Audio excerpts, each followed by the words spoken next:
안녕하세요. 엔타임 강사 강현입니다. 오늘 엔드타임 10강 제어본입니다. 그래서 오늘은 이제 어느 부분을 살펴보냐면은 환란 전 3년 반의 전반기에 대해서 살펴본다. 이거를 도표로 우리 보게 되면은 이제 환란은 이제 7년간이라고 한 일에 곧 7년간이라고 7년간 곧 이제 마지막 때라고 말씀을 드린 바 있습니다. 그러면은 여기 환란은 둘로 나뉘어질 수 있다. 이렇게 전 3년 반. 그렇죠. 그 다음에 여기가 후 3년 반. 그래서 후 3년 반은 이제 적그리스도 제국이라고 말씀드린 바 있습니다. 그러면 오늘 살펴볼 부분은 요 전 3년 반 중에서도 요 또 이렇게 전반부 부분을 이제 살펴볼 것이다라고 하는 것입니다. 그러기 때문에 환란이 시작된 뒤에 요 이제 전반부라고 하니까 대략 뭐 1년 반이나 2년 정도 지난 시점이라고 할 수가 있겠죠. 그렇죠? 요때에 어떠한 일들이 펼쳐질 것인가라는 것입니다. 그리고 다음 강의에는 이제 요쪽 부분을 이제 살펴보게 되는 겁니다. 그렇죠. 그래서 전 3년 반 오늘 전체를 살펴보는 게 아니라 그 중에서 전반부를 이렇게 살펴보는 것이다라는 겁니다. 그래서 마지막 때 7년 환란의 이제 전반 이제 그 3년 반의 시기는 결국 이제 저기죠. 이렇게 그 말씀드린 것처럼 그 첫째 인을 떼면서 일곱째 인까지 하늘 보좌에서 이렇게 그 그리스도께서 떼시고 그 다음에 첫째 나팔부터 다섯째 나팔까지 이렇게 끝나는 그러한 이제 것으로 우리가 볼 수가 있다. 즉 여기죠. 즉 보면은 여기 요 전 3년 반 동안에 이제 일어나는 이제 계시록을 보면은 일곱째 인까지를 떼고 그다음에 일곱째 인에 속한 이제 나팔이 이렇게 불게 되는데 이제 다섯째 나팔이 끝나고 끝나는 시점이 여기다. 그리고 여기가 딱 중간인 시점이 뭐냐면은 여섯째 나팔이다라고 이건 말씀을 드린 바 있습니다. 이거 굉장히 중요합니다. 여섯째 나팔 그 전쟁이 거기 그 전쟁이 요 딱 중간이기 때문에 다섯째 나팔까지가 여기에 해당하게 된다. 그리고 여기 부분에 해당하는 거는 일곱째 인까지 떼지는 것을 이제 의미하는 것이다라는 겁니다. 그리고 요 부분은 이제 다섯 개의 나팔이 이렇게 불게 되는 그러한 상황이다라는 것입니다. 그래서 우리가 오늘 살펴볼 거는 첫째 인부터 일곱째 인까지를 살펴보면 되는 것입니다. 그래서 첫째 인을 하늘 보좌에서 예수 그리스도께서 떼시면은 땅에서 흰말 탄 자가 곧 적그리스도가 남방을 침공하고 그것을 복속시킨다라고 이렇게 말씀을 드릴 수가 있겠습니다. 그래서 첫째 인을 떼면은 이제 환란이 시작된다라는 것은 지난 강의에서 우리가 살펴보았잖아요. 그렇죠? 그것처럼 첫째 인을 떼면 이러한 이제 북방왕인 적그리스도가 남방왕 곧 이집트와 이제 북아프리카 지역을 이제 침공하고 복속을 시킨다. 그리고 이제 둘째 인을 하늘 보좌에서 예수 그리스도께서 떼시면은 땅에서는 붉은 말 탄 자가 나타난다. 이것이 상징하는 바는 뭐냐면 상징하는 이 붉은 말 탄자가 큰 칼을 가졌다고 했으니까 큰 전쟁이 일어나게 된다. 그것이 그 그리스도께서 얘기하신 나라가 나라를 대적하겠고라고 한 그러한 부분이 이제 실현되는 것이다. 땅에서는.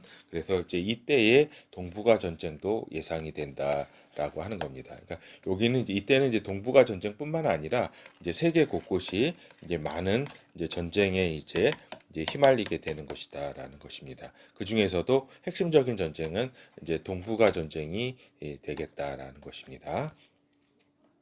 그래서 셋째 이는 이제 하늘 보좌에서 예수 그리스도께서 이제 이거를 떼시면은 땅에서는 검은 말 탄자가 나타나는데 이것이 나타내는 것은 기근과 인플레이션이다. 하이퍼 인플레이션. 그래서 식량 구하기가 매우 힘든 상황이다라고 하는 것입니다. 그래서 요 상황들 그래서 이제 그다음 이제 넷째인을 하늘 보좌에서 이제 그리스도께서 떼시면은 땅에서는 청황생 말 탄자가 나타난다. 이것의 상징은 전쟁과 기근과 전염병과 맹수로 인해 가지고 이 그 지구 인구 4분의 1이 사망한다라고 이제 계시록 6장에 기록이 되어 있다라고 하는 겁니다. 이 부분들은 다 오늘 살펴보는 부분은 이제 계시록 요한계시록 6장에 기록된 것이다라는 것입니다. 그 중에서도 이렇게 이 많은 인구가 죽게 되는 거는 전염병에 물론 전쟁이라든가 기근도 있겠지만은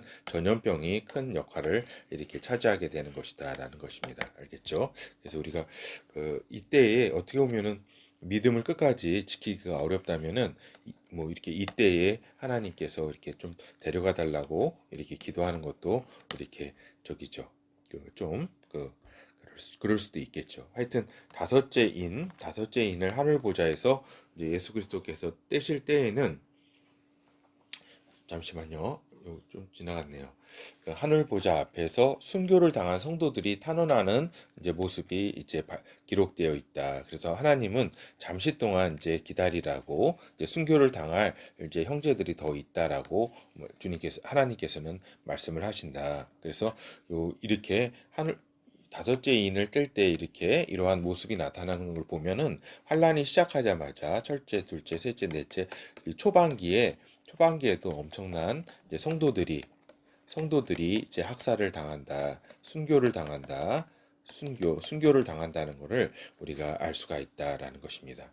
그리고 이제 여섯째 인을 하늘 보좌에서 이제 예수 그리스도께서 떼실 때에 요게 이제 상당히 이제 징조로서 중요하다라고 하는 겁니다. 이런 것들은 요 다섯째 인까지는 잘 또 확실한 이런 저기잖아요. 물론 엄청난 일이지만은 다섯째 인과 여섯째 인은 또 차원이 다른 재앙이다라고 하는 겁니다. 여기까지는 어떻게 보면은 인간에 의한 땅에서 이제 인간에 의한 여러 가지 전쟁이라든가 뭐 이렇게 전염병도 이제 인간이 퍼뜨리게 되는 겁니다. 그때 주로. 그래서 이렇게 이러한 상황인데 이제 여섯째 인은 하늘에서 이제 소행성들이 이제 떨어지면서 지구가 대격변되는 그런 상황이다.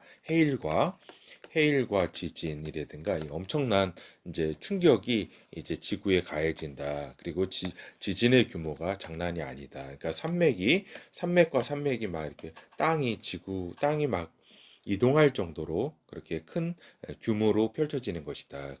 라는 것입니다. 그래서 이게 제1차 지구 대격변이라고 할 수가 있다. 그리고 2차, 3차는 이제 나팔 이쪽 부분에서 살펴보겠습니다. 하여튼 요 일이 벌어진 이후에 잠시 동안 이제 고요한 시간이 있다.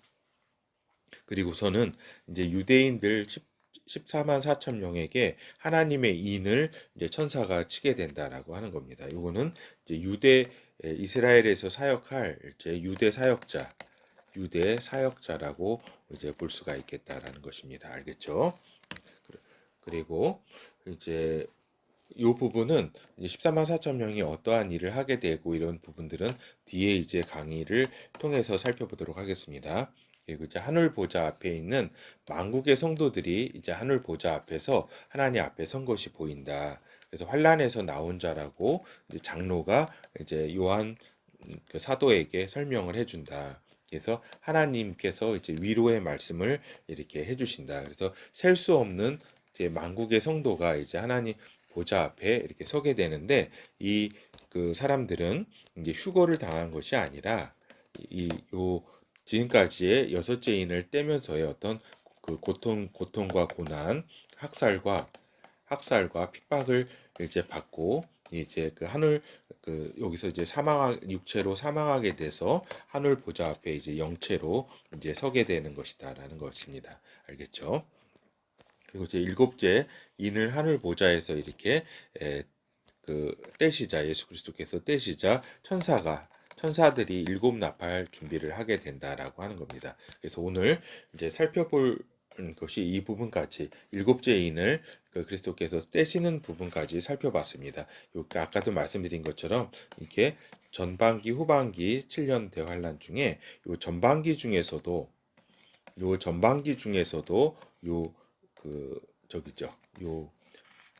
또 전반부 그러니까 환란 시기에 그 전반부 그러니까 전 3년 반 이 중에서도 그 전반부를 오늘 살펴보았습니다. 이때가 이제 일곱인을 뗄 때까지라고 이렇게 말씀드릴 수가 있겠습니다.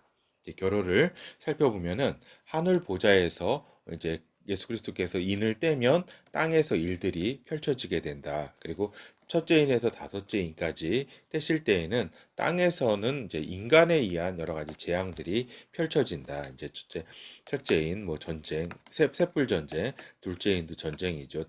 그러니까 이제 큰 전쟁이죠. 이렇게 나라가 대적하는. 그리고 세 번째가 이제 기근이라든가 인플레이션, 네 번째가 저기잖아요. 뭐 전염병이라든가 이런 기근 전쟁 다 합친 거죠. 뭐 맹수라든가 이게 다 인간 사회의 어떠한 그런 어떤 모순이 다 결집된 그러한 상황이다. 근데 이제 여섯째 인부터는 상황이 틀려진다. 이거는 그 자연계의 이제 움직임이다. 그래서 소행성들이 이제 떨어져 가지고 엄청난 대격변. 그러니까 요 때까지 다섯째 인과 여섯째 인과의 차이, 일어날 일은 이제 엄청난 차이가 있다라고 하는 것입니다. 그리고 이제 다섯째 인 후에 순교당한 성도들, 그러니까 1차 기술을 할 때 이제 이 성도들이 이제 그 하늘 보좌 앞에서 이제 보인다. 그래서 핍박 가운데 활동할 또한 이제 유대 성도들이 이제 그 기록이 되어 있고 오늘 그 14만 4천 명 그 부분 그 다음에 핍박 가운데 박해와 고난을 받아서 심지어 순교한 만국의 성도들이 하늘 보좌 앞에 이렇게 서게 된다. 그래서 순교당한 이제 그 부분이 이제 그 예언서 요한계시록에 기록된 거는 이제 다섯째 인을 뗀 후에 1차 기술돼 있고 이제 그 여섯째 인을 뗀 후에 이제 그 2차 기술되어 있다. 만국의 성도들이 하늘 보좌 앞에서 기록된 것이. 그리고 이제 일곱째 인속에 일곱 번째 인속에 일곱 나팔이 속해 있다. 이것이 의미하는 것은 순차적으로 진행됨을 의미하는 것이다라는 겁니다. 그래서 이제 일부 첫째 인부터 이렇게 일곱째 인까지를 이렇게 이것이 환란 전체를 기술하고 또 이제 그러니까 첫째 나팔부터가 이제 환란 시작이다라고 보는 좀 이제 그 이 이론이 좀 약간 좀 많이 요즘 유행하고 있는데 이거 아닙니다. 그렇죠. 왜 그러냐면은 이제 일곱 번째 인 속에 일곱 나팔이 속해 있다. 그리고 일곱 번째 나팔 가운데 일곱 대접이 또 속해 있기 때문에 이거는 저기죠. 요 전체를 일곱 그 인으로 보고 기간을 일곱 인을 보고 또 나팔을 또 다시 이렇게 시작해가지고 기술한 걸로 볼 수는 없는 것이다. 왜냐하면 일곱 번째 이렇게 그 순서가 이제 일곱 이렇게 인까지를 뗀 다음에 여기에 이제 부속돼 가지고 일곱 나팔이 나오기 때문에 이제 그 여기가 첫째 인을 뗄 때에 그 어떤 시작 시점을 이제 요 나팔이 떼 가지고 여기서부터 다시 시작하는 것이다고 이렇게 보는 이 이론은 맞지가 않는 것이다라는 말씀을 드립니다. 요 일곱 나팔은 일곱 인을 떼져야 비로소 이제 그 시작이 되는 것이다. 첫째 나팔, 둘째 나팔, 셋째 나팔. 알겠죠? 그래서 첫째 나팔이 여기에서 다시 이렇게 시작되는 것이 아니라 일곱 번째 나팔 다시 거듭 말씀드립니다. 인이 떼져야지 그제서야 첫째 나팔이 시작되는 거기 때문에 요거를 이쪽 앞으로 이렇게 당기려고 하는 이러한 여러 가지 시각은 맞지가 않다라는 말씀을 다시 한번 드립니다. 감사합니다.